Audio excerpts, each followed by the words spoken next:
Testing, testing. Okay. So it looks like my mic is working. I'm multi-streaming right now. I'm trying to make sure I'm streaming on every platform. I decided to stream on my backup YouTube channel instead of my main YouTube channel to avoid getting another strike. So I'm going to try to share that I'm streaming on my backup channel to my community real quick. And let me see if it's streaming on Facebook also. Looks like everything. Hold on. Configure my privacy settings.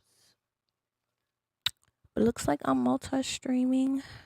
Yeah, I gotta update my little advertisement for my channel. Hold on, let me see. Little banner or flyer or whatever you want to call it. Okay. Let me see here. But yeah, I got a show for you guys. All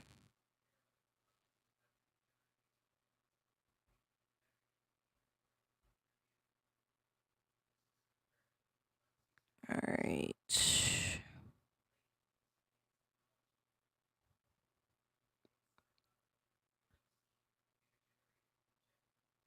One second, and we're gonna start this off. All right. Hold on. I don't know what that was.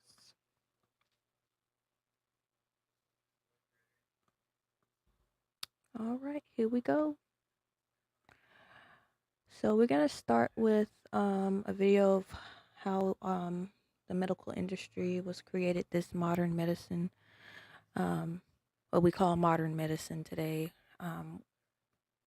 The foundations of where it came from and who created so-called modern medicine. Okay. Which I'll call traditional medicine or whatever. It's not even traditional. We only been doing these certain things for like less than 100 years. Okay. Hold on, let me pull it up. All right. When it was discovered that drugs could be produced from petroleum, America's top oil mogul ordered his army of propagandists to invert reality accordingly. Medicines used for thousands of years were suddenly classified as alternative, while the new, petroleum-based, highly addictive, and patentable drugs were declared the gold standard. When it was discovered that drugs could be produced from petroleum, America's top oil mogul ordered his army of propagandists to invert reality accordingly.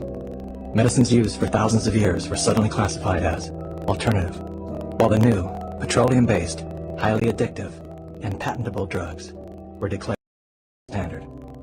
After buying a German pharmaceutical company that manufactured chemicals of war for Adolf Hitler, Rockefeller leveraged his political influence by pressing Congress to declare natural healing modalities unscientific quackery. Rockefeller then took control of the American Medical Association and began offering massive grants to top medical schools under the mandate that only his approved curriculum be taught.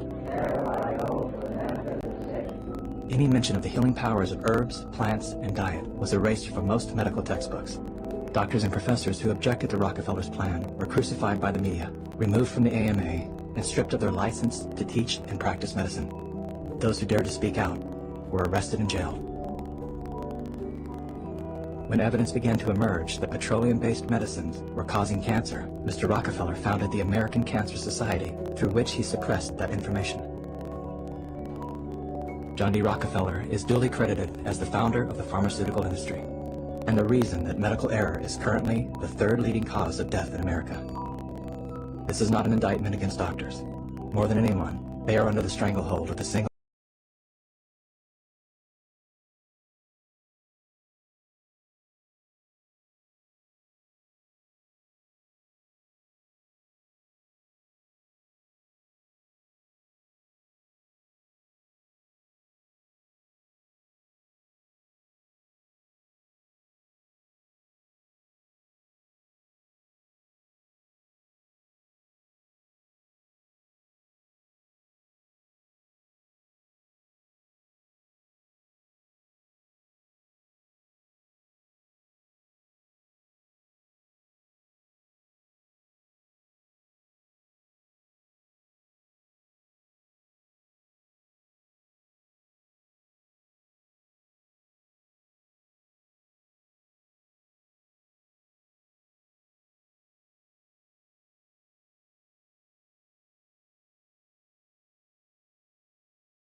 Okay, so I'm not sure what's going on with the volume right now. But we're gonna skip on to the next video. Hopefully you guys can hear me. Hold on. Okay, so I'm not sure what's going on. Okay, so yeah, I had the video in the background just to make sure the audio of my mic was working. But for some reason this stopped working. So we're gonna go to the next video here. Okay. 250,000 drugs, pharmaceuticals, Right. PDR, the physician's desk reference. They have access to treat people in America. There's new ones coming out all the time. They're always bragging about how many 250,000 drugs, pharmaceuticals. And just to clarify, this is a video about the pharmaceutical industry and the drug companies and why they produce their drugs. Is not those are not cures. Okay. It's not medicine. None of that shit really cure anything. And if you truly understand the mitochondria and how the mitochondria works, you would not use any of these pharmaceuticals. But here we go. Sorry. 250,000 drugs, pharmaceuticals, PDR, the physician's desk reference. They have access to treat people in America. There's new ones coming out all the time. They're always bragging about how many 250,000 drugs, pharmaceuticals, PDR, the physician's desk reference. They have access to treat people in America. There's new ones coming out all the time. They're always bragging about how many billions of dollars worth of research they spend every year to find new drugs. If you take out the 250,000 drugs, pharmaceuticals, PDR, the physician's desk reference. They have access to treat people in America. There's new ones coming out all the time. They're always bragging about how many billions of dollars worth.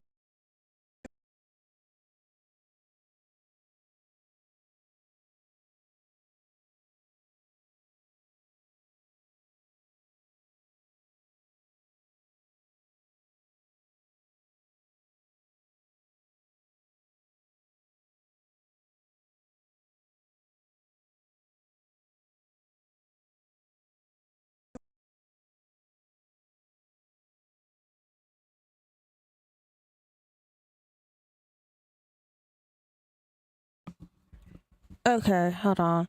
Because I guess when I have it on loop, it won't play the video fully out. So let me fix that real quick, because I wanted it to loop the whole video, like play it in its entirety, then probably loop it. Like I was trying to make this like a whole 24-hour stream. Oh my goodness, this thing is gonna freaking repeat everything I say. Okay, so here we go. Hold on, we're gonna replay that. I'm sorry, you guys. This is my first time doing a 24-hour stream, so just give me a second. Bear with me. Gonna fix it. Okay. All right, so here we go. All right, let me get loop off of these videos real quick. I'm sorry. It's good I stayed by instead of just letting this thing play out automatically. It would have been a tragic live stream, because y'all wouldn't have been able to see anything for real. Hold on, let me see. And it would have just looped the first few seconds of the videos. It would have been, y'all wouldn't have learned anything. Okay, so let me see. That fixed this. Pharmaceuticals, PDR, the physician's desk reference. They have access to treat people in America. There's new ones coming out all the time. They're always bragging about how many billions of dollars worth of research they spend every year to find new drugs. If you take out the 500 antibiotics, that still leaves 249,000 drugs. Now, a single one of those designed to cure a single drug in the PDR, except maybe antibiotics, cure a strep throat. Other than that, there's not a single drug in the PDR that cures anything. All designed to milk your insurance policies. They're all designed to milk Medicare and Medicaid, because there's no laws requiring pharmaceutical companies to manufacture drugs that cure, even though they could.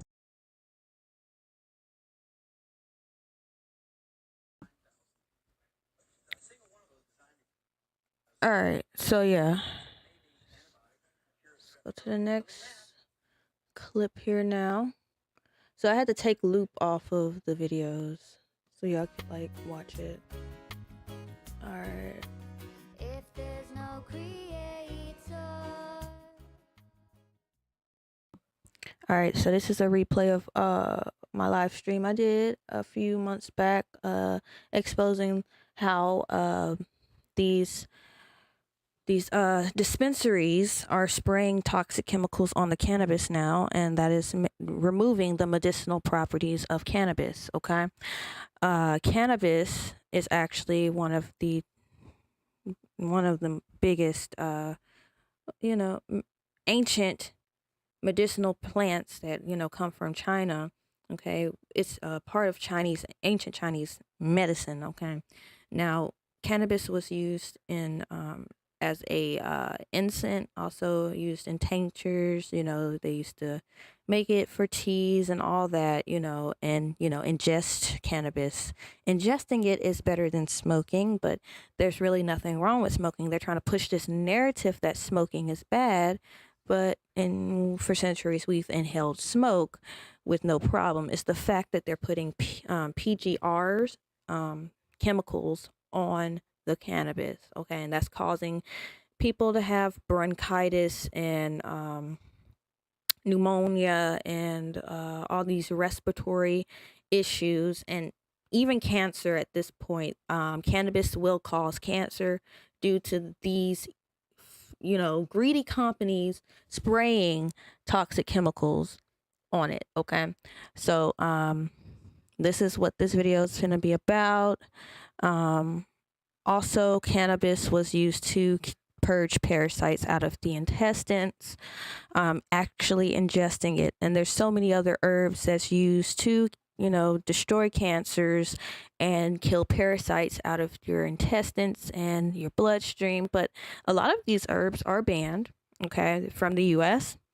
And cannabis is demonized because it actually kill a lot of these parasites that actually do try to invade your bloodstream and your brain also. Okay, that's why these parasitic humans hate cannabis, because they can't really use it. It makes them super paranoid. It actually probably would even kill their consciousness, because they are parasitic hosts and demons essentially, and they can't handle this. Okay, cannabis is it's a plant, it's a healing plant. Okay, and it heals organic humans, really. Okay, like, what's making cannabis toxic is the chemicals that they spray on cannabis. Okay, nothing like cannabis really did not harm or make people sick before they legalized it and started. The FDA told these people to start spraying these chemicals on there, or within the growing community, they all like pretty much agreed to start spraying PGRs, plant growth regulators, on their plants, so they could yield a faster crop. But these chemicals actually destroy the pretty much destroy the quality of the crop, and it makes it toxic. And those chemicals are carcinogens, or cancerous.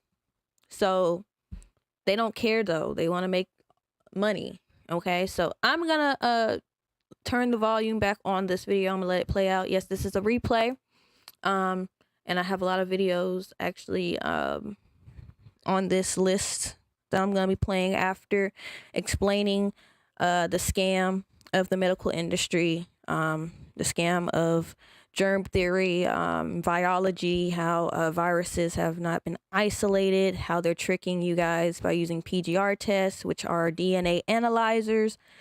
Okay, they're using DNA analyzers to see, or to pretty much analyze if you're sick. Okay, or blah. They're studying your DNA. They're instead of culturing the actual specimen, okay, they use a culture test. They used to take your specimen, put it in a petri dish, let it like grow into whatever fungi, or study it and see if like bacteria will grow off of it. They don't do that anymore. That takes a long time. That takes up a lot of money. Instead of, they use these PGR tests. Okay, PCR PCR, not PGR, PCR test, blah. I got those two things mixed up right there, but they use PCR, okay, and I'm gonna play the PCR, the inventor of the PCR test. I'm gonna play his video explaining, how it don't tell you if you're sick, okay, or if you have a virus. It's not made for that, okay. These are DNA and RNA probes that they are using to, tell you if you're sick, and it's not accurate whatsoever. It's only like 50% accurate, okay. When they break it down, they'll okay, so in that video, I'm actually singing. I can't even like speed past that for some reason. Hold on. Let me see.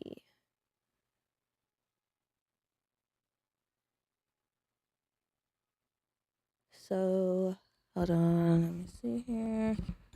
Testing. Okay. I don't know why it won't let me like fast forward through this. Okay. Let's see. Oh no, it went back. That's sad.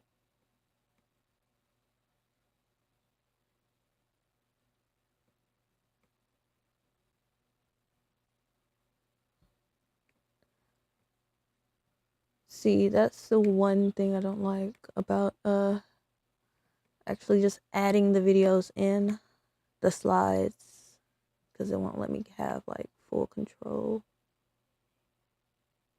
Oh my gosh. Okay. Let me see here.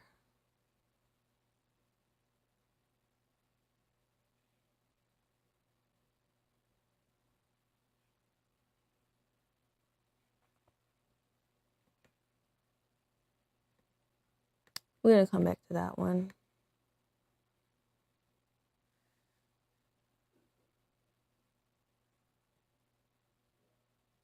Okay, so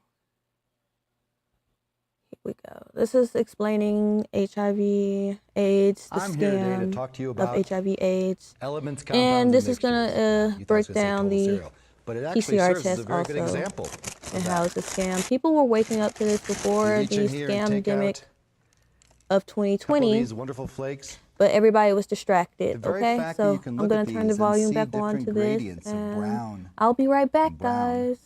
and more brown, but different shades of brown tells us right away we know it's a mixture. And a mixture of what, you might ask? Oh, Well, well, they tell yeah, the volume was on, but hopefully, I hope y'all was able to hear me and all that. Okay, so yeah, this is explaining the scam-demic, okay, and the scam of HIV AIDS was broken down before 2020, okay, and the PCR test. People was waking up to this, okay. People was waking up to the fact that some humans were able to heal their bodies by pretty much eating a vegan diet for 6 months. Okay, you had to detox all the heavy metals and all the toxins out of your blood. Okay, I don't promote the vegan diet as a permanent diet. I believe it's a detox diet. It's used to help reset your cells. Okay, it helps put your body into ketosis. But people believe that eating raw meat or eating just meat in general, no carbs, will put your body in ketosis. Eating meat actually helps parasites thrive inside of you, and you are ingesting parasites, whether you're getting farm grown organically sourced meats. Okay, meats put your body at a pH of 5.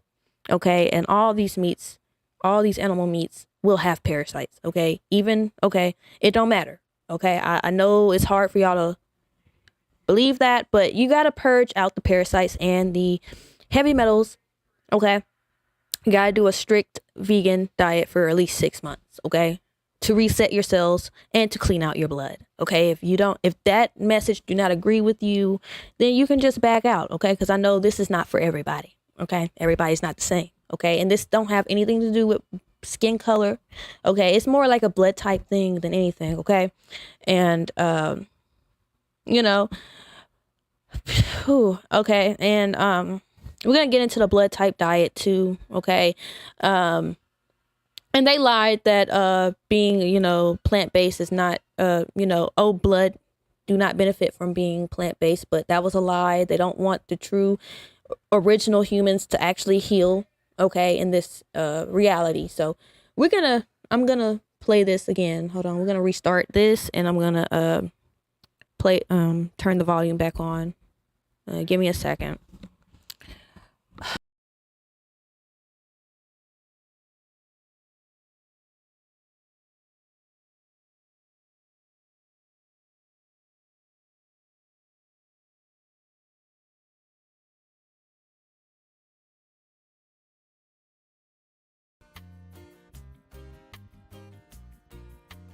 If there's no create.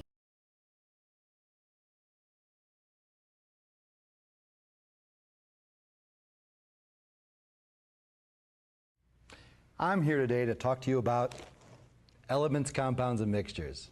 You thought I was going to say total cereal, but it actually serves as a very good example of that.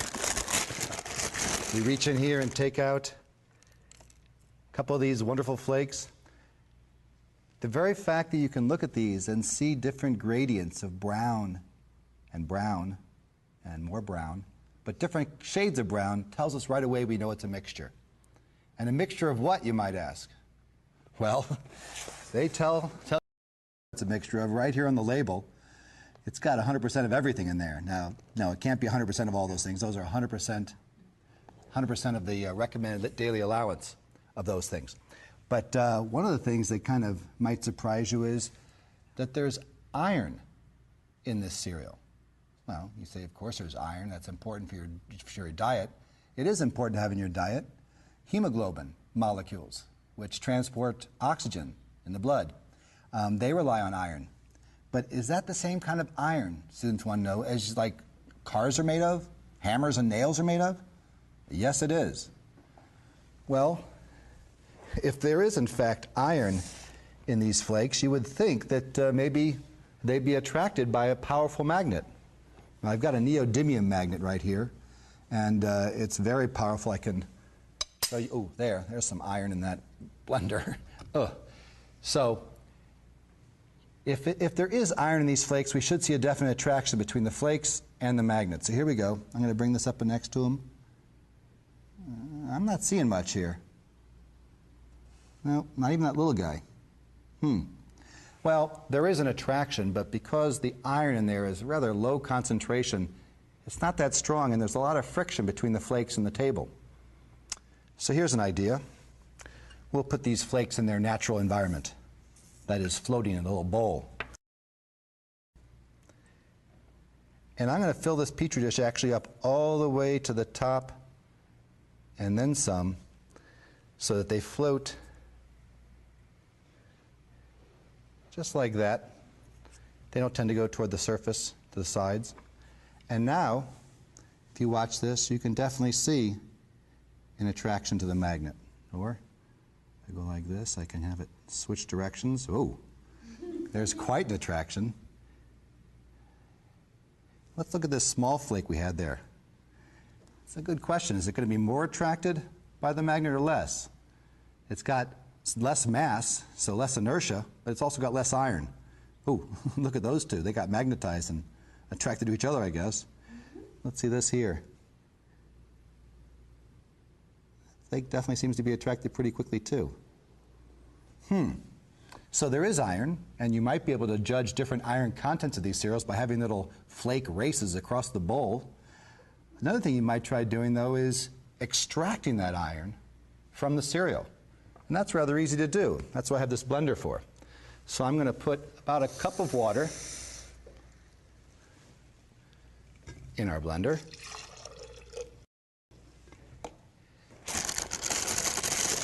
And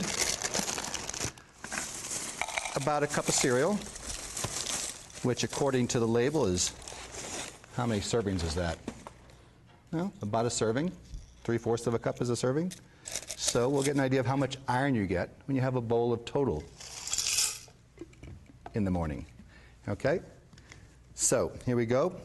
Now I'm going to blend it for a little while. It's going to be rather noisy. So here we go.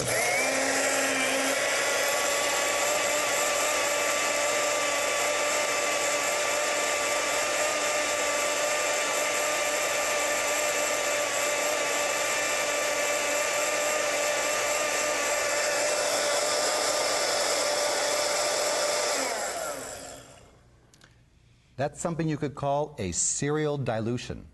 That's a joke, sorry. Anyway, bad joke. We're going to we're going to pour this off into a cup here. This looks appetizing, doesn't it? Ooh, nice and rich. And I'm going to actually pour back a little bit here to try to rinse out that sludge in the bottom because I know there's some iron down there. Okay? And now, when you do this, you want to make sure you use a plastic spoon because otherwise you're going to get stuck to the spoon here. And I'm just going to hold this magnet in place for a while as I stir this around. If you make this is called a slurry, if you make the slurry too thick, it'll be hard for the iron to get through. So this is pretty liquidy here. And I think you can already see, if I move this magnet to the side, a little spot of iron that's formed there. That was in there. There's plenty more in there, though, so we'll collect a little bit more.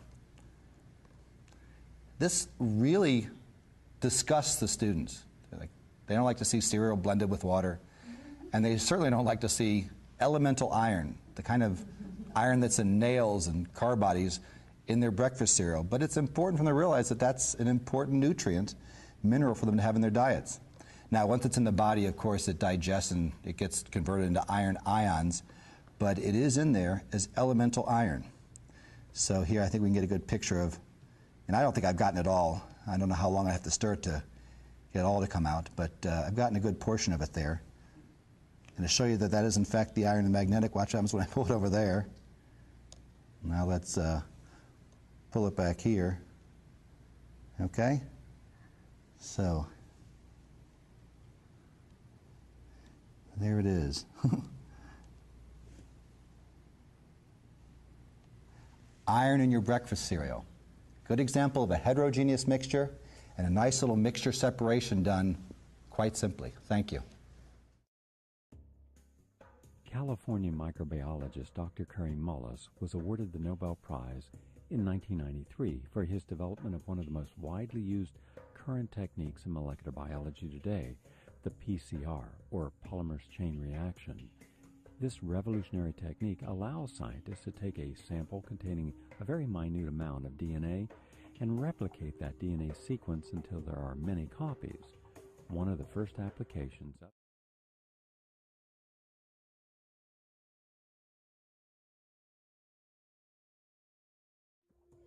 the people that are AIDS researchers now are getting neurotic if you ask them any questions.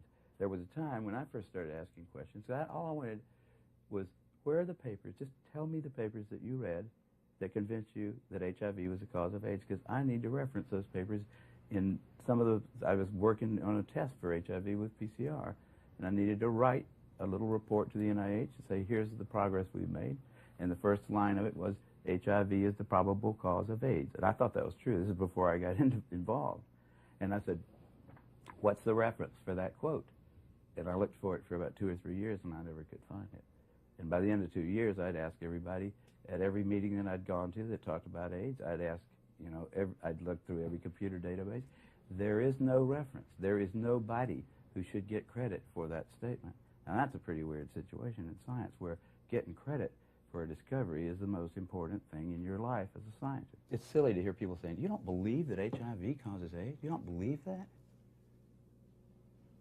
I mean, it's just a word, but it's a very, very important distinction. I think that that's why, it's become a very emotional kind of thing, because people actually, they get personally committed to what really is a body of evidence that can be analyzed, by lots of people. And at this point, there's so much of it out there, nobody can really analyze it, all of it, but nobody can write a review of it that says HIV causes AIDS because of this.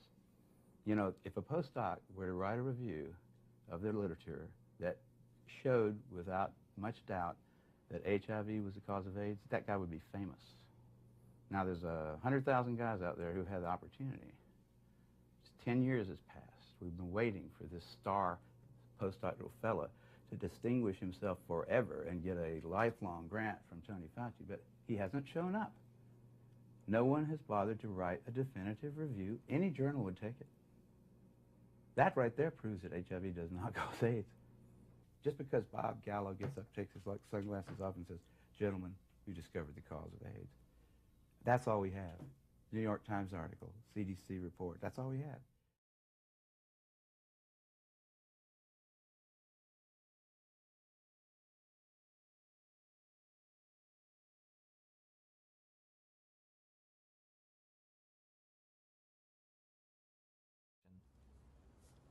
Because of the different criteria that apply in different countries, you can be considered, you can test HIV positive in one country and be given an AIDS diagnosis as a result of that, whereas in another country you won't test HIV positive and you won't be given an AIDS diagnosis. It's ludicrous that you can be positive in one country and not positive in another. Theoretically, I could be diagnosed with AIDS in the United States, but if I take 3 steps to my right, I wouldn't be diagnosed with AIDS, or I would lose my AIDS diagnosis when I crossed the border. In 1992, I was encouraged by a doctor to take what's called an HIV test as a matter of social responsibility, and I was shocked and devastated and horrified when the results came back positive. It was one of those moments that everyone fears their whole life. A week later, I take the same test to an AIDS specialist. He looks and says, "This isn't a positive test. I don't know what this test means." Since a false positive looks like a true positive, how can you ever distinguish whether it's truly a positive or a negative? Great question. It's going to be very hard to determine a false positive. So I take the test again, and this time my results come back marked from the lab indeterminate. I'm faced with the decision, do I want to wait 6 weeks to test again or do it right away? I opted for right away. My results that time come back positive. Took it again, came back negative. I took it again, positive.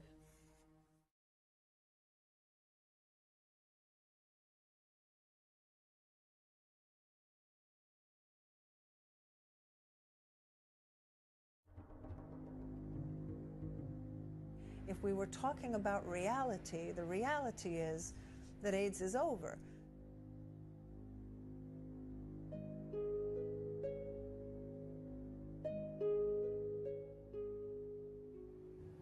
Somebody decided in the early 80s that there's this infection called HIV. And upon deciding that, I don't think it was debated enough. In 1980,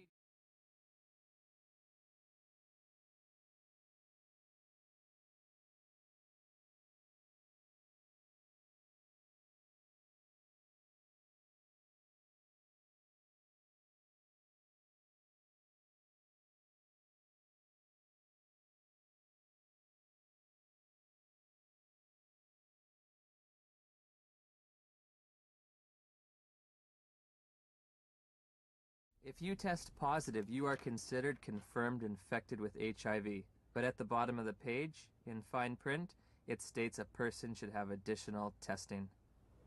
It does not allow you to tell a single person on this planet that they are HIV positive. And it's a scandal that this test continues to be used. So again, I'm asking, where's the test? Where's the test that can confirm a diagnosis of HIV infection? And I can't find one. I have the package. Do the answers to these questions help aid in the diagnosis? Of course they did. Really? They do. Now, if I tell you that the test you took was lousy and didn't mean a thing, does that make any difference for everybody to hear? It'd make a difference for me. Yeah, I know. How can we say that HIV is the cause of AIDS when we don't know, based on current tests, whether or not anybody diagnosed positive actually has HIV? In April of 2008, Congress approved a $50 billion expenditure for AIDS treatment and prevention. The vast majority of the world's population is not at any measurable risk of HIV infection. No measurable risk. Growing up in the age of AIDS, I was taught there were 3 certainties in life: death, taxes, and contracting HIV from unprotected sex. If you don't use a condom, there's a lot of chances that you can actually get the killer disease that is AIDS. I did a study of the heterosexual transmission of HIV in California, and we recruited individuals who were infected with HIV. Then we recruited their sexual partners, and we looked at whether transmission, in fact, had occurred. Padian runs a study. It's a 10-year study with the world's most virulent, terrifying sexually I mean, this thing jumps, off of penises into vaginas miles away. How many of them do you think, after 10 years, with the world's most terrifying, virulent, sexually transmitted disease, came up positive? Nobody. Nobody. Nobody who was negative came up positive. The National Institutes of Health and even the media, especially in this country. I charge the media with part of the responsibility, and a very significant one, in a current Holocaust that can end up being worse than the one that occurred during World War II. When it was first announced that Dr. Robert Gallo had found the virus that probably caused AIDS, and that announcement was made with Margaret Heckler in 1984 to the press and to the media, without one single scientific document appearing in any journal in the United States. And as we know now, without any proof whatsoever that the virus caused any disease. The media picked up on it for the sake of a story, and soon the virus that probably caused AIDS was now the virus that caused AIDS. It was proven in the press and nowhere else. Now, it's interesting, a lot of questions are asked of me whenever I appear before the cameras and do what some people have called a stunt, to sell books. I'm from the planet Earth. I honestly believe that these individuals are from the planet Uranus. How anyone could suggest that I would stick myself with a virus that is supposedly deadly for the purpose of selling a book, that's complete insanity. And I will put the lie to the individuals of the NIH, particularly Gallo and Fauci and Hazeltine and Essex and the rest of these scoundrels of the worst order. Criminals guilty of genocide, without a doubt. I invite them to take me to court. I wish Burroughs Wellcome would take me to court, because they have been putting out a killer drug knowingly. Because in a court of law, I would have the opportunity to provide the absolute proof and evidence, as I have in my book, Deadly Deception. Now, I'm not alone in what I'm doing here today. How does the press escape such obvious truths? Why would the finest virologist in the world, the most noted virologist, member of our National Academy of Sciences, Peter Duesberg, why would he put his entire career on the line? What did he have to gain? He's already lost his laboratory and his funding. They can't take away his professorship because he's tenured.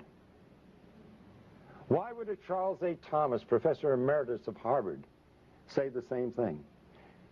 Why would Kary Mullis, who won the Nobel Prize in virology last year,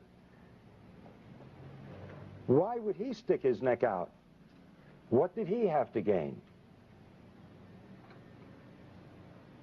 These are the questions reporters should be asking. And in order to sell a book, I would inoculate myself with a virus that supposedly is deadly.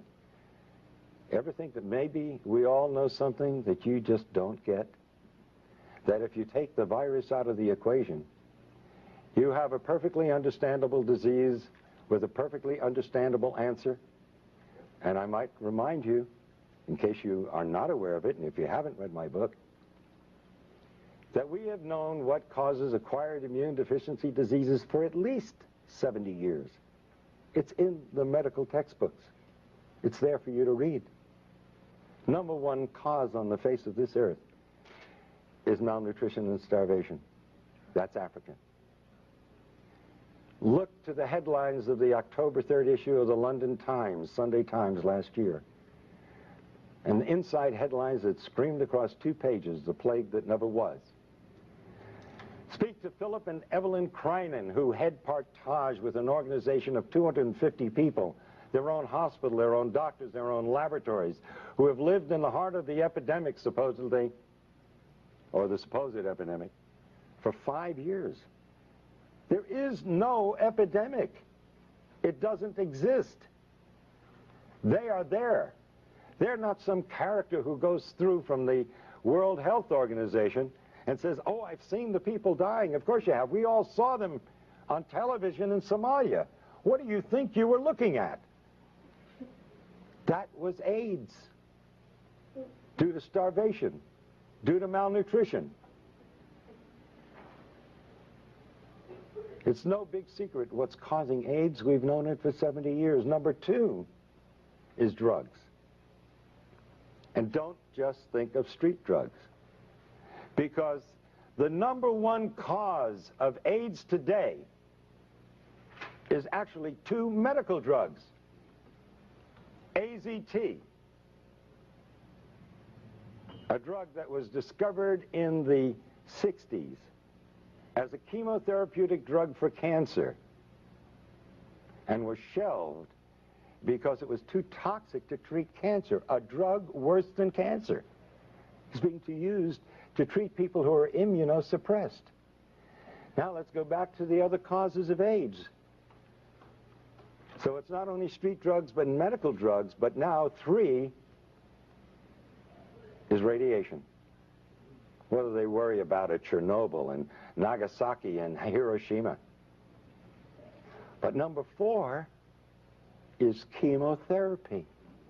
Number 4.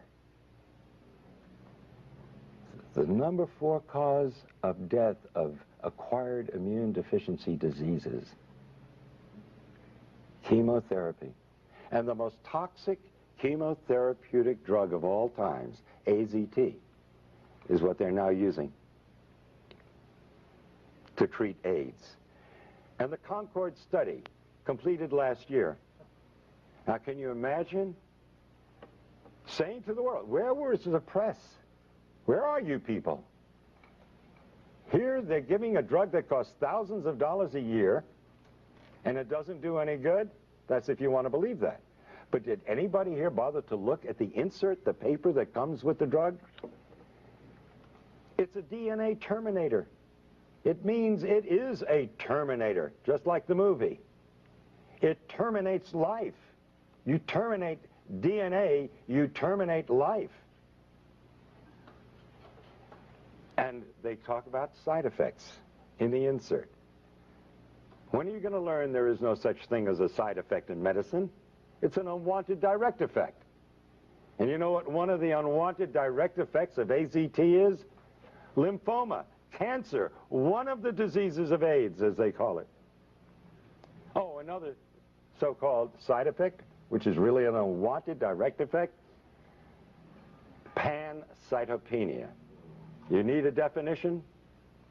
Pancytopenia. Pan, all, cyto, cells, penia, loss of all your cells. That's AIDS. That is the definition of AIDS. So AZT, by definition, by their own drug insert, causes AIDS, and nobody survives AZT. That will eventually lead to your death. And they've cut the dosage way down because it was killing them too fast. It's like giving somebody a large dose of strychnine and they die within 5 minutes. And so the next person, you give them a few drops of it and they last 4 or 5 days, and you say, strychnine's a wonderful drug. This person lasts 5 times longer. This is the kind of thing that they present to the world. Now, I have offered for over a year now, and I continue to offer it. $100,000 to anyone who will give me one scientific document that proves that HIV causes any serious disease. It doesn't.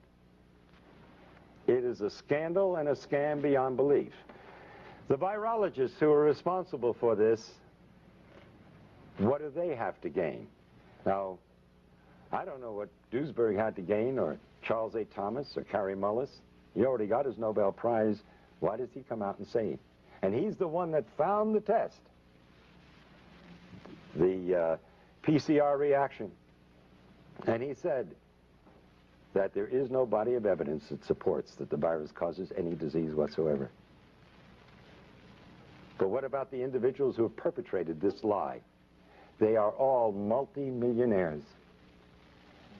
What do we have to say about the National Institutes of Health when a private laboratory, independent laboratory, found AZT to be 1,000 times more toxic than the laboratory of the NIH? We can understand a 5% error in a laboratory, even a 10% error. But a 10,000% error? Or 100,000% error? That's fraud. And as I understand it, the word has gone out, and there's even documents and letters to prove it, that the CDC, the same organization that let blacks go untreated with syphilis, well documented, just to see what would happen with the disease. This same organization who had to admit that they can't give in. Okay, I'm gonna mute that for a second. Oh my god, I'm gonna make sure I did not mute the damn mic part. Okay. Y'all can hear me. All right, so I just muted that for a second to, just say this. These injections that y'all are getting, it makes your attention span low to the point where you cannot sit through a whole lecture like this explaining how HIV is a scam, how the PCR tests are scams, and the PCR test is only 50% accurate. But yeah, this is a hour-long documentary. I'm gonna turn the freaking volume back on, but yeah, it's these injections that lower your attention span and your IQ, and destroy your immune system. Essentially, the medical industry is destroying everyone. Okay.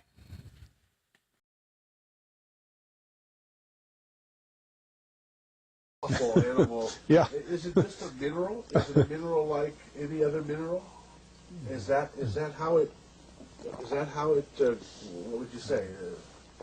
How did it? What's the origin of? You see, when they first found petroleum, because they were beginning to make motors and needed on axles of wheels on railroad trains and all that sort of thing, and remember, trains started in the beginning of the 19th century. Then oil went from just a lubricant to a fuel. And then these people just run from truth. They don't give a fuck.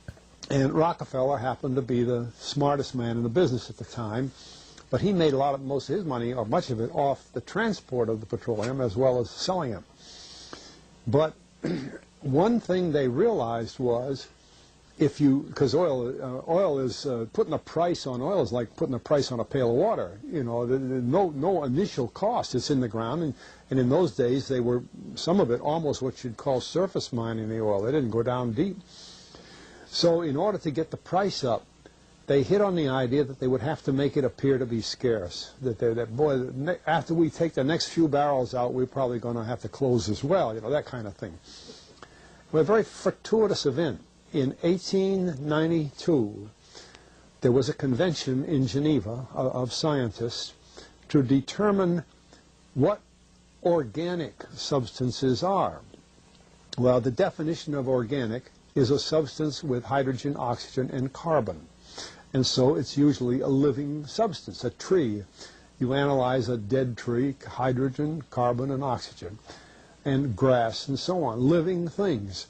Animals, we are hydrogen, oxygen, and carbon. So at this Geneva Convention, Rockefeller took advantage of sending some scientists over who said, oil, petroleum, is hydrogen, oxygen, and carbon. Therefore, it must be derived from the spoiling, the rotting of formerly living matter. And playing the game properly, when this scientific convention was over, they defined oil as the residue from formerly living matter. Well, that makes it a fossil fuel. I don't know why they decided to use the word fossil, but it says formerly living matter, it's fossil. Well, of course, today, and another thing we should know is that there has never been a fossil, a real fossil, found below 16,000 feet. And you can't argue at 16,000 as a level line, because someplace the ground sinks and so on. But 16 is what the scientists say, 16,000. We mine oil, or we drill for oil, at 30,000, 33,000, 28,000 every day of the week. So right there we rule it out that it isn't fossil fuel. It's called fossil fuel for the minds of the public to feel that it is an asset that is running out, being depleted. We talk about depletion allowance, which is a lot of, and actually if you know the world's oil supply, you know that it is not going to run out for an awfully long time. It is the second most prevalent liquid on Earth. And we haven't begun to... Well, with all that background, you see, the people in charge of the petroleum business, for perfectly reasonable business things, just like any other man in the business, wants to keep his price as high as he can get away with. And the way to do is just say, well, there's no more. The last barrel is going to cost $1,000, and then it's all done. And they preach that stuff. What bothers me is that in geology books, it's in there. The geologists say it's a fossil fuel. Somehow they've been bought. I mean, I went to a 4-year federal staff energy seminar run by the government of the United States during the so-called energy crisis. I was the participant that represented the railroad industry. The airline industry was there. Every AA, administrative assistant of senators and congressmen, was there. The CIA was there, the Defense Department was there, the State Department was there. Sometimes sitting right in front of me in the row would be Henry Kissinger with his friend, the head of Department of Defense. That's too bad, I can't put the names with them. But anyway, people like that, top men in the government, sitting there listening to the Federal Staff Energy Seminar. Well, what this was doing is for 4 years, they were teaching a propaganda line to the leading people in this country, and therefore to the leading people in the world, when you include the Schlesingers, Kissinger and Schlesinger, among others. And the object of it was, as Kissinger used in his own terms when it was time for him to speak, to create a world price for oil. In other words, not 30 cents a gallon here and 90 cents a gallon there, but let's get a world price. That's their goal, and they're trying to do that for wheat and everything else. We don't realize what the controls are, whether it's oil or some of these other things. Almost everything today is being categorized at the highest price they can possibly make it go. And so calling petroleum a fossil fuel is the basis for this system with respect to petroleum. And I don't know if the name Arthur Kantrowitz rings any bell. Arthur Kantrowitz is the head of the Kantrowitz Labs set up by the AFCO company near Boston, Scientific Laboratories. And a great man in the scientific world. And Kantrowitz and I were sitting at a table at this seminar once, and the table happened to be all young college grad, PhD geologists. And so just to get a conversation started, I turned to Kantrowitz and I said, Arthur, what do you think about this foolishness of these speakers talking about fossil fuel? And it was kind of put up. He started laughing. He said, you know, that gets me. He said, I don't have a geology degree, but he had 1,000 other degrees. And he said, I don't understand. He said, you'd think that these heads, these other fellows at the table, we did it on purpose, start listening, you know. And he asked, he said, are you gentlemen, he says, you're here at the meeting, are you gentlemen by any chance geologists? And one fellow, yes, I am, and the other, yeah. He said, well, why don't you tell me? He said, why is, oh, you know, and he went on like that. We brought the house down, because nobody could argue with Cantor was. He like Einstein, people aren't going to, and he told him right there, he said, just drop it. But it's in all the books and in all the papers. But it started from that strange meeting in 1892, a scientific convention. I have a big, thick scientific encyclopedia put out by the Divan Ostrand Company that's about 15 years old now. But it has the whole story of the conference. It doesn't have the Rockefeller part, but it has the whole story of how they straightened out organic chemicals and how it was all figured. And they've got petroleum right in there. Amazing. Amazing. So these aren't accidental things, you see. There's a dollar sign behind almost everything. You create the world of the dream. We bring the subject into that dream, and they fill it with their subconscious. How could I ever acquire enough detail to make them think that it's reality? Well, dreams, they feel real while we're in them, right? It's only when we wake up that we realize something was actually strange. Let me ask you a question. You never really remember the beginning of a dream, do you? You always wind up right in the middle of what's going on. I guess, yeah. So how did we end up here? Well, we just came from the, Think about it, Ariadne. How did you get here? Where are you right now? You're dreaming? You're actually in the middle of the workshop right now, sleeping. This is your first lesson in training.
Okay, welcome those of you who are just coming in. Okay, this is just a slide of, you know, oh, hold on. I was watching the video from my phone to make sure the audio was working, but okay. This is just a slide showing you guys the different evidence I have here of, you know, hidden powers controlling things, you know, signs and symbols pretty much rule the world, and it exposes, you know, these different cults and their agendas and what they're doing. Okay, the medical industry was created by people who practice Judaism, okay, so-called, okay, they say they do, but they don't, okay. Y'all gotta understand that, okay, the people who call themselves the children of God, they are not that, okay, they are pretty much the opposite. I call them the dark ones. Some people call them reptilians, you know. A lot of people have a mind parasite, and they cannot see these people for what they are. They can't see their true form. Okay. But a lot of people who don't have this mind parasite can see them and see their inversion. Okay. These people are inverted. Okay. And they come in all so-called races. Okay. At this point, it's not just one look. It's not just the Middle Eastern look. Okay. The ethnic Caucasian look. They can come in the form of a so-called black person, okay, an African, okay, and they're inverted. That's one way you can identify a parasitic human versus an original human. The women are built like men, and the men are built like women. People find this hard to believe. Let me see here. Because this is a slide, it's going to go into different wars that were staged and all that. I'm going to hop on to the next video here that I have in the slide. Okay, this is talking about how we are still slaves here, okay?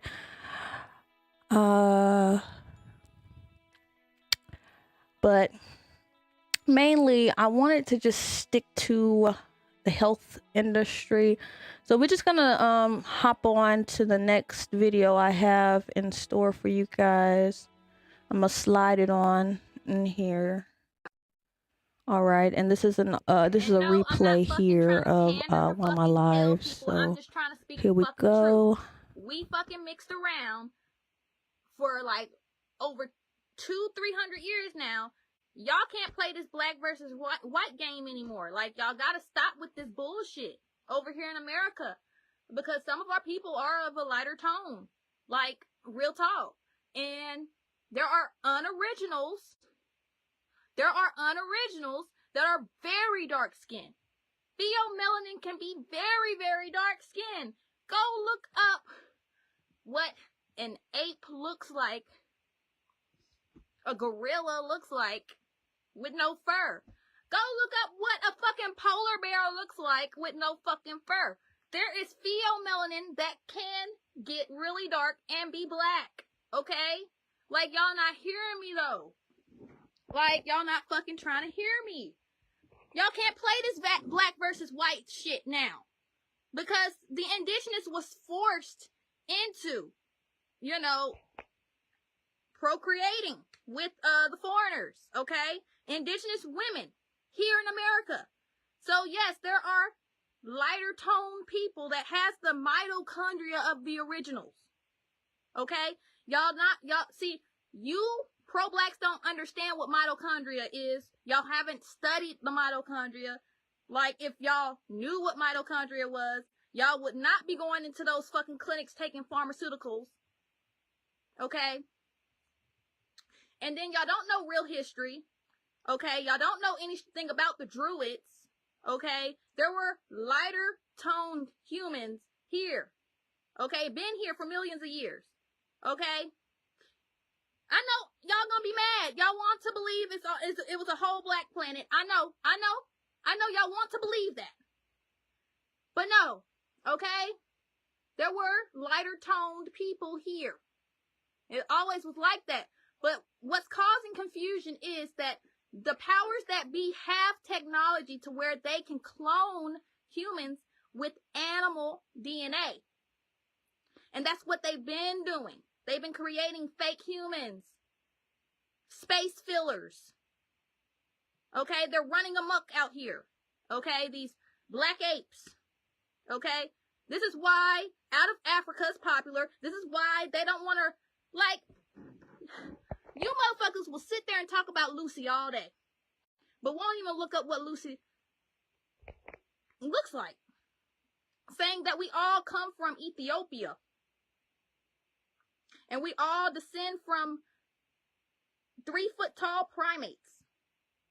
I am damn near 6 foot tall, and you want me to believe that my ancestors, who are pretty much giants, come from 3-foot-tall monkeys? Okay, look, there are different creation stories for different types of humans, okay? I really do believe most Africans do come from the pygmies. Okay? And the pygmies are not of the original stock. They were spliced into existence like less than 1,000 years ago. Okay? Give or take. I mean, I hear stories about the fairies and stuff like that, but, see, there were small people, the Tasmanians and all that, they were wiped out of existence. Okay? Like, they were probably of the originals, but these new small people, that, you know, come from Africa, they're not of original stock. They were just created. And that's why they regurgitate just the shit they're taught, you know, from these, Jesuit-funded institutions.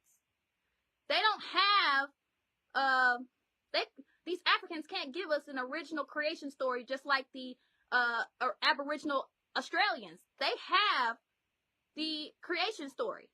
Like their creation story. And they know they've been on the island, or, you know, the country, island, whatever you want to call it, Australia, for millions of years. Like, humans were planted at each part of, you know, where they're from, like the originals. We didn't migrate, move, or anything like that. There was no out of Africa monkey migration. That did not happen. Okay, what happened in Africa was gene splicing. Gene splicing happened in Egypt. Some of these unoriginal white people come from that. They come from Egypt. They come from the pyramids. And some of these, unoriginal black people come from that too. Definitely. So many unoriginal black people out here. Like, y'all need to get past this fucking skin color shit. For real. I know some of y'all need that to give you power because you was broken down in this public school system, but come on. We gotta stop the cycle. We gotta stop letting our children go to the public schools being fed lies about their history, you know, world history. This is not the first technically advanced civilization. We have been reset. There has been a reset that happened multiple times. It wasn't just one world flood or whatever. No, these monkeys, these unoriginals that took over, they got all the old world technology and they reset Earth a few times. So yeah, it's a lot that pro-blacks don't know because they're stuck in a fucking box. They won't go down the fucking rabbit hole. They refuse to. They think everything they need to know is in Africa. And it just stops there. And that's where the Jesuits want you. That's where the Zionists want you. They want you to stay stuck right there. They don't want you to actually dig deep and find like the hidden history of this earth. Like,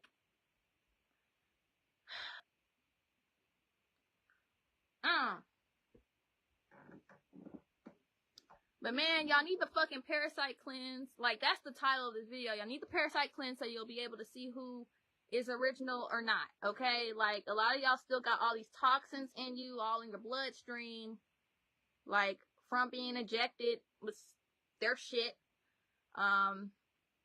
Eating bullshit. Y'all need to clean out. Like, a lot of y'all are not enlightened or woke. Y'all haven't even hit the hard reset or cleaned your fucking body out. And y'all sitting here talking like y'all know something. Y'all don't know shit out here. Y'all just regurgitating shit y'all saw on fucking Sodnetter TV. Like, man, the rabbit hole goes really deep. And none of y'all are going down it. I slid my ass down it and I'm happy. I'm sliding. I'm still sliding down that fucking rabbit hole. I'm learning every day new things. I'm not just a teacher. I'm a student still. I'm learning. And a wise person never says they know everything. Okay? Because, shit, I am learning still. I've been on this journey since I started at 19. And I'm still learning.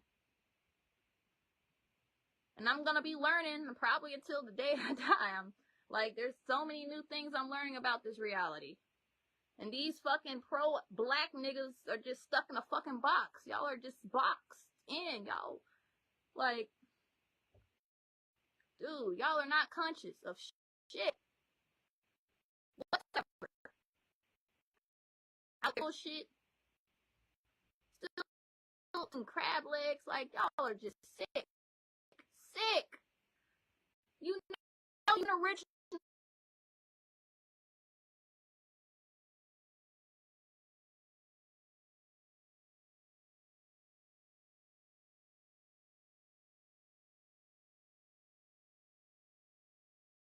When it was discovered that drugs could be produced from petroleum, America's top oil mogul ordered his army of propagandists to invert reality accordingly.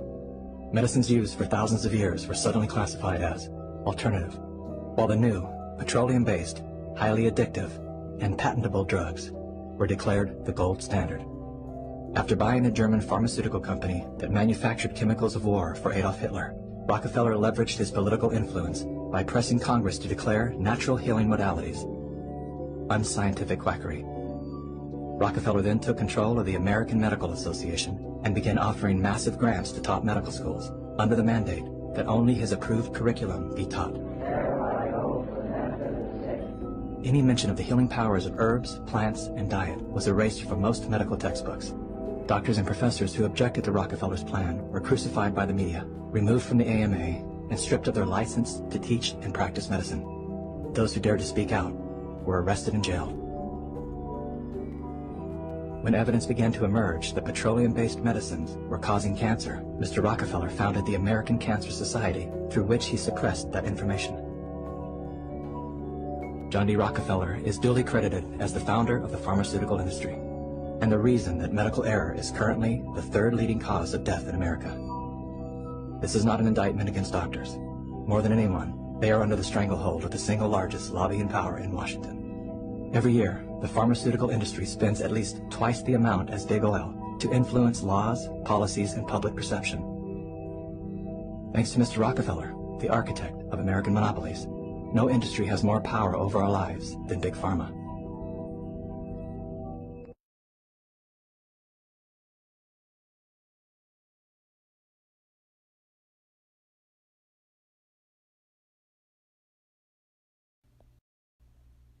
Niggas don't understand like what's going on. Like, they're pulling psyops on us, and the news always, like, if they don't make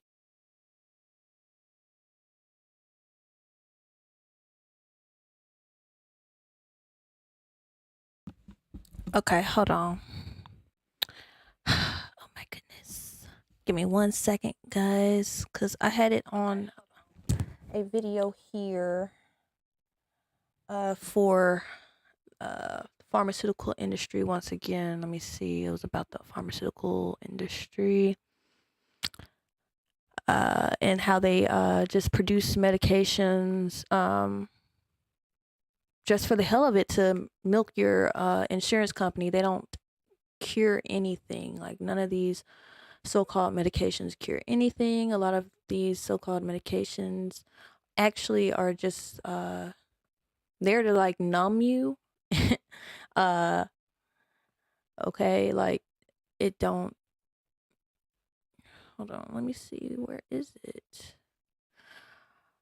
Anyways, one sec. How are y'all doing? Y'all doing all right here on Facebook? And Rumble. Yeah, I was gonna do a live replay, but I decided just to stick around to make sure the videos just play out right. You know, considering I don't have a production team, most of these people here on YouTube have a whole team behind their live streams, you know, putting everything up for them. Let me see, is this, I think this is one about the medical industry here. Let me see, one sec. I'm gonna slide this on. Let me see what's going on. The only way the Narragansetts could no, participate in elections not was what I by was looking identifying for. themselves as African American. That is actually exposing that we are indigenous to America, which yeah, my channel is mainly about that too, the hidden history of America, about you know, Black Americans actually being indigenous to America. We were just a different breed of indigenous people created on different land, okay?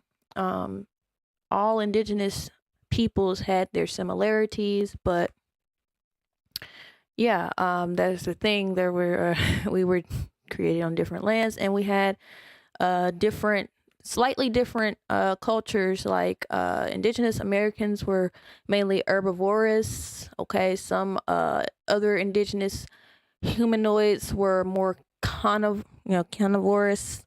Okay, just like in nature. Okay, and it seems like, you know, in, you know, different animal species, there's like a more herbivorous type of animal, or, you know, type of you know, and then there was like a carnivorous, bigger kind of version of that animal within their breed. Okay.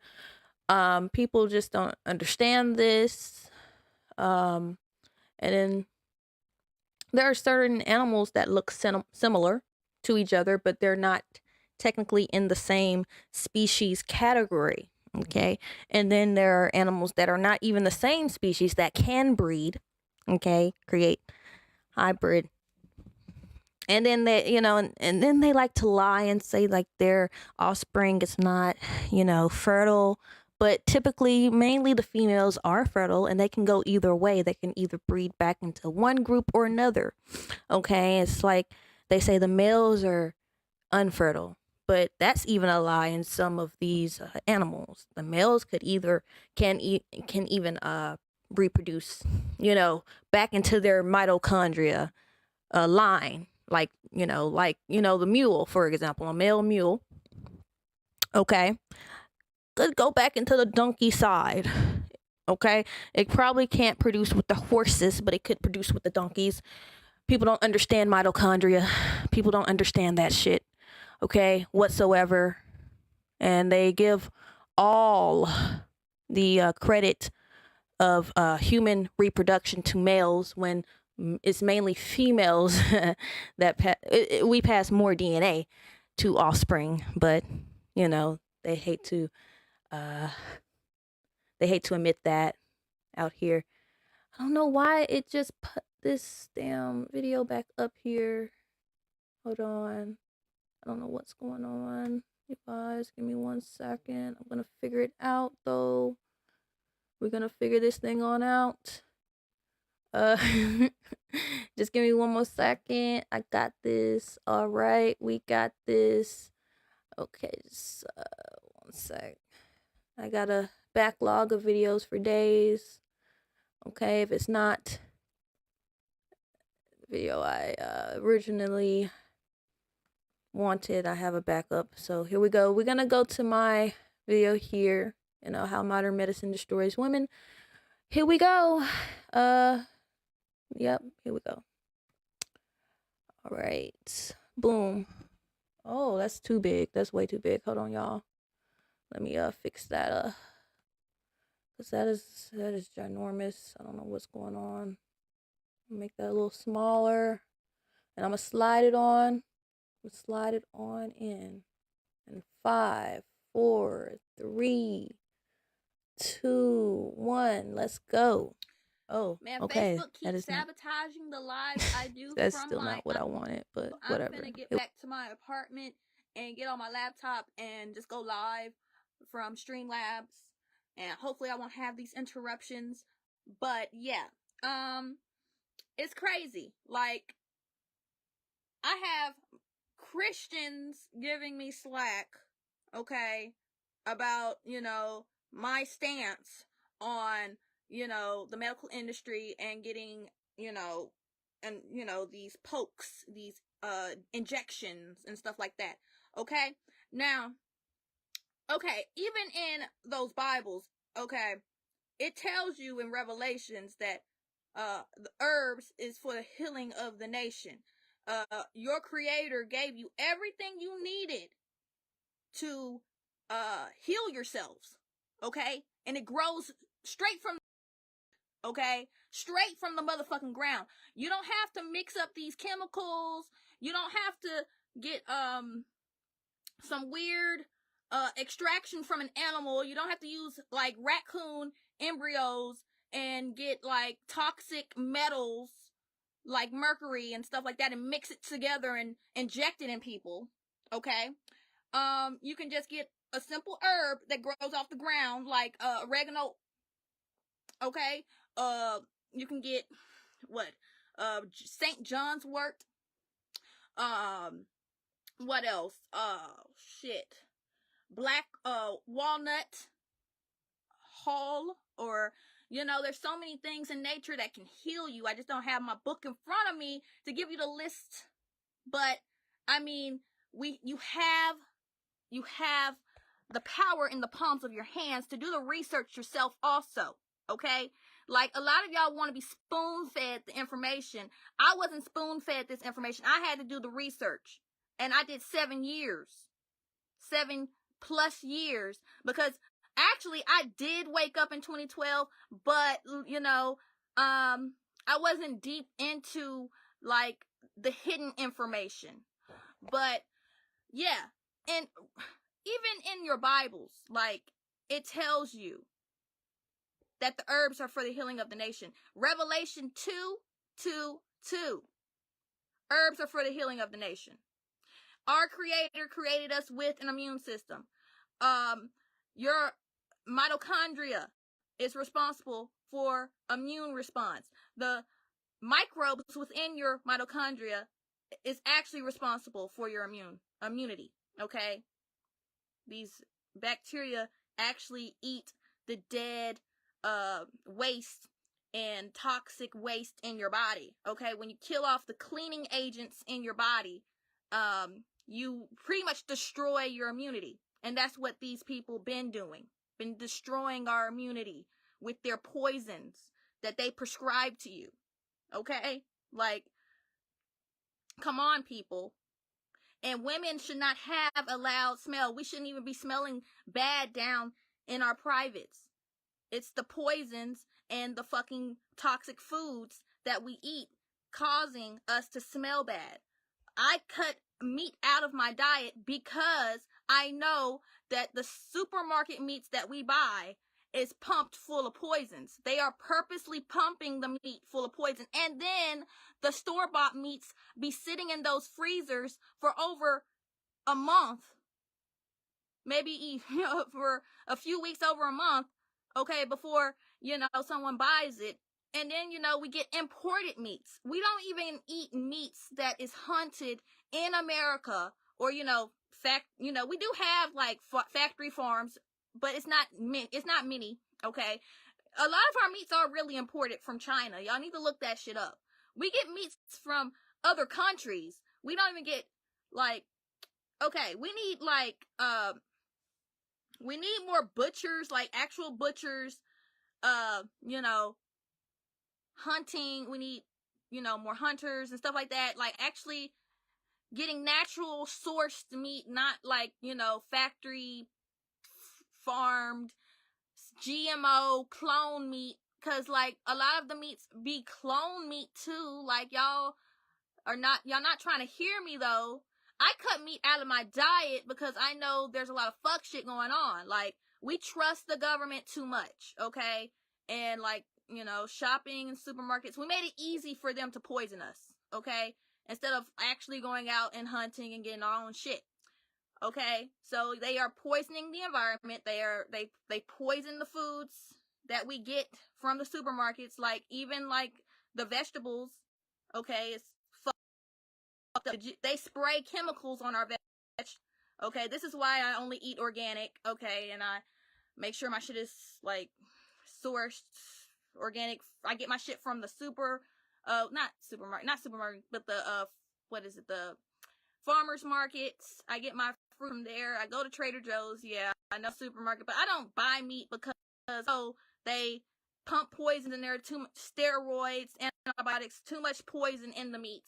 And that's where most of, our toxins come from. Outside of, getting injections too. Like, if you eat flesh and you get those injections, you are super.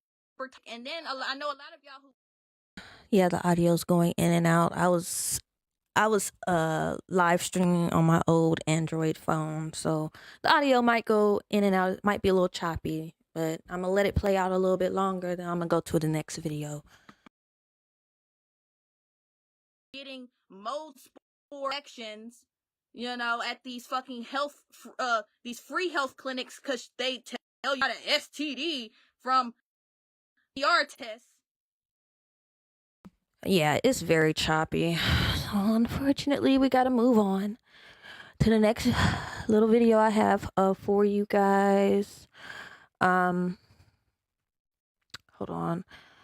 So this is a video where scientist admits that there are signals being sent to people's brains, like pretty much from these injections. Okay, these injections that y'all get, those heavy metal buildup in your body is actually causing your body to become an antenna, so you pick up signals and frequencies from these cell towers. Okay. Oh shit! It just started playing. Hold on.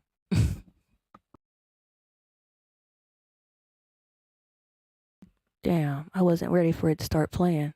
Hold on.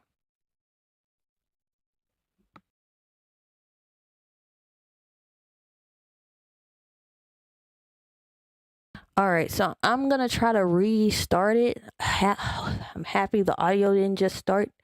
But okay, I'm just gonna restart it.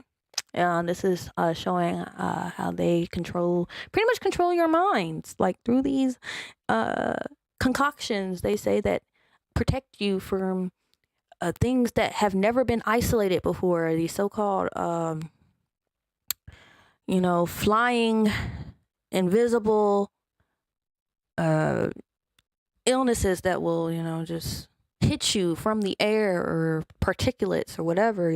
They say, these non-living things that y'all say that, I don't want to say any words that will trigger, but yeah, y'all gotta stop believing just shit, these people tell you. Like, if you do the research, like, the thing they told y'all to be afraid of in 2020 just was never isolated or proven to exist. And a lot of other so-called viruses, okay, they don't exist, okay?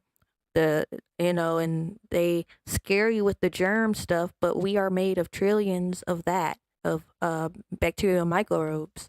We are made of trillions of bacterial microbes because our mitochondria cells produce these bacteria microbes, okay?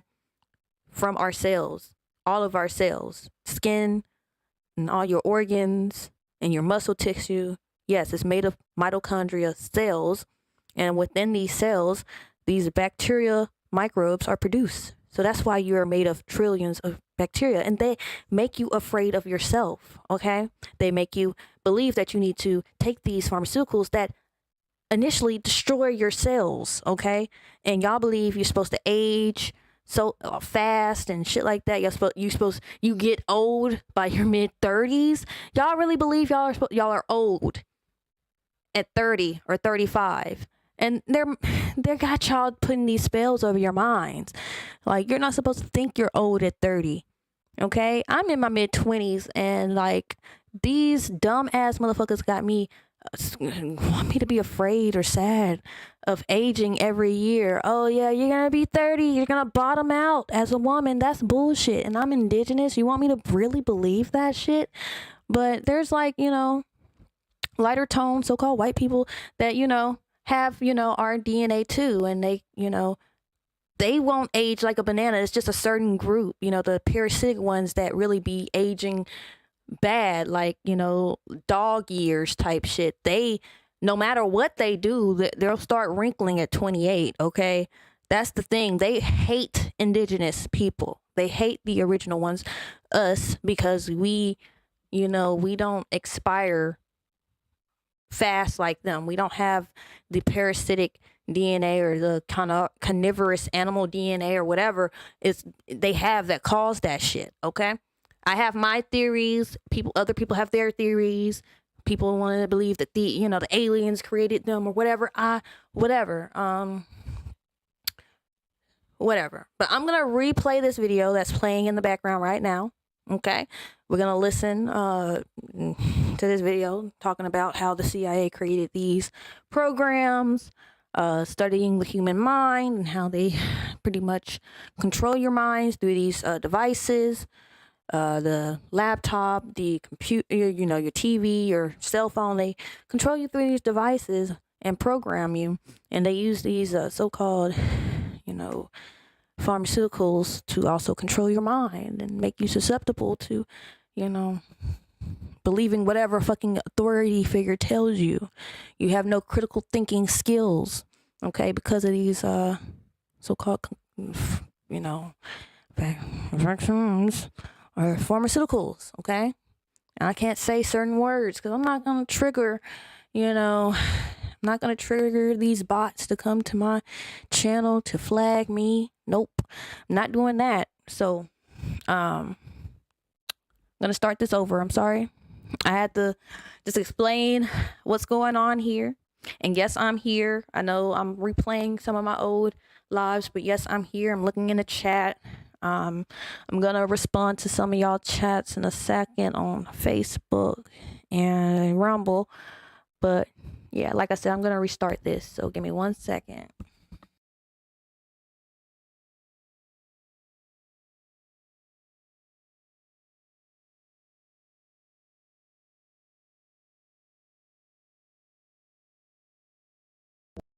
Discovered that drugs could be produced from petroleum, America's top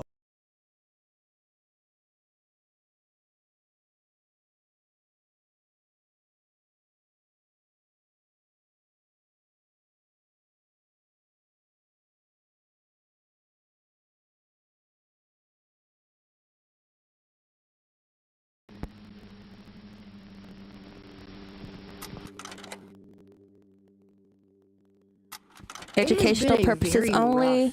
I'm showing this for educational purposes only. Fair use. You know what? That's not even really the half of it. I'll just say, in my view, the last few months of my life have been some of the hardest months of my entire adult life. Just straight up. I'm just going to put it out there.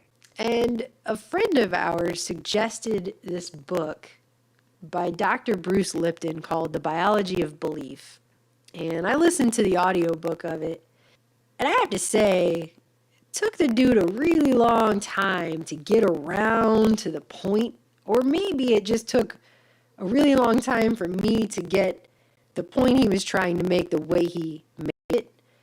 But I came away from this book with a very interesting point that I think we don't talk about this stuff as a society very much.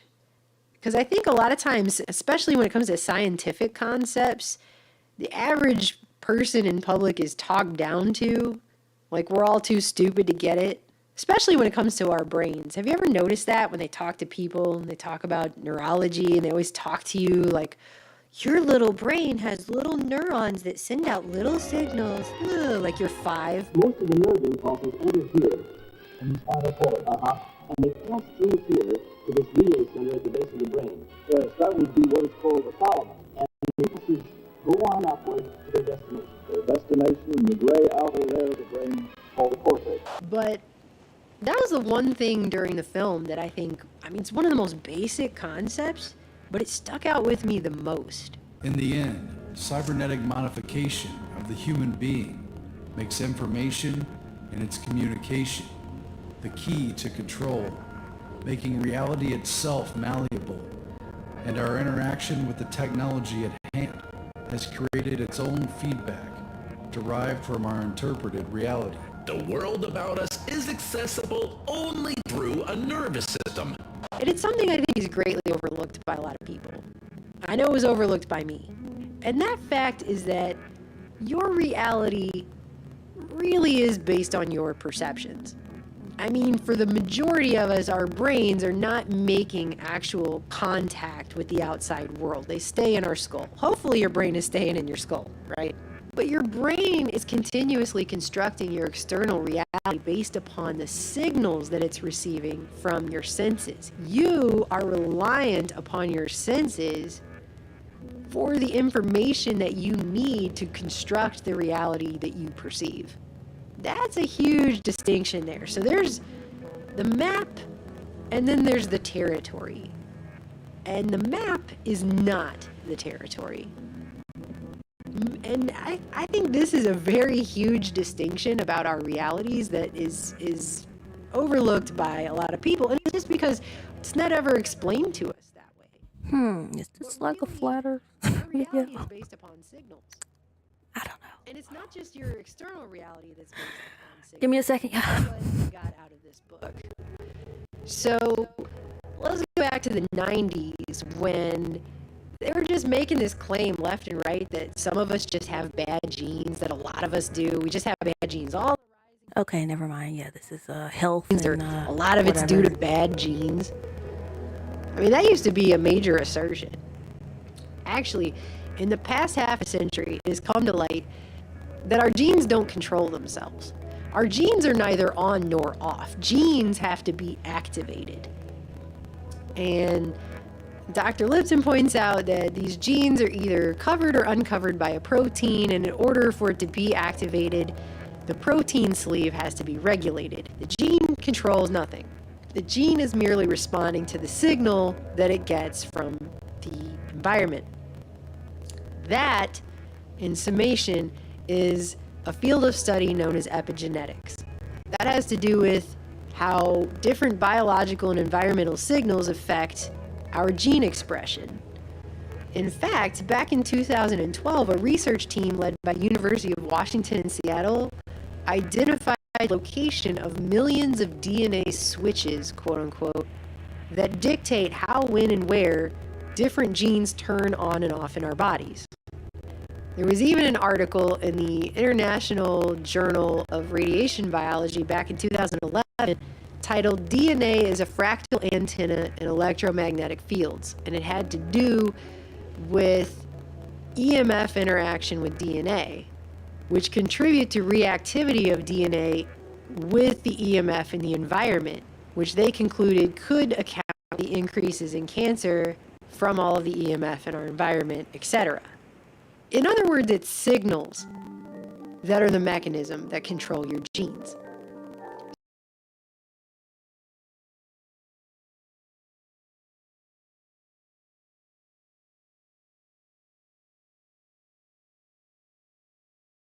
Oh no, something's crashing. Oh no, it's crashing.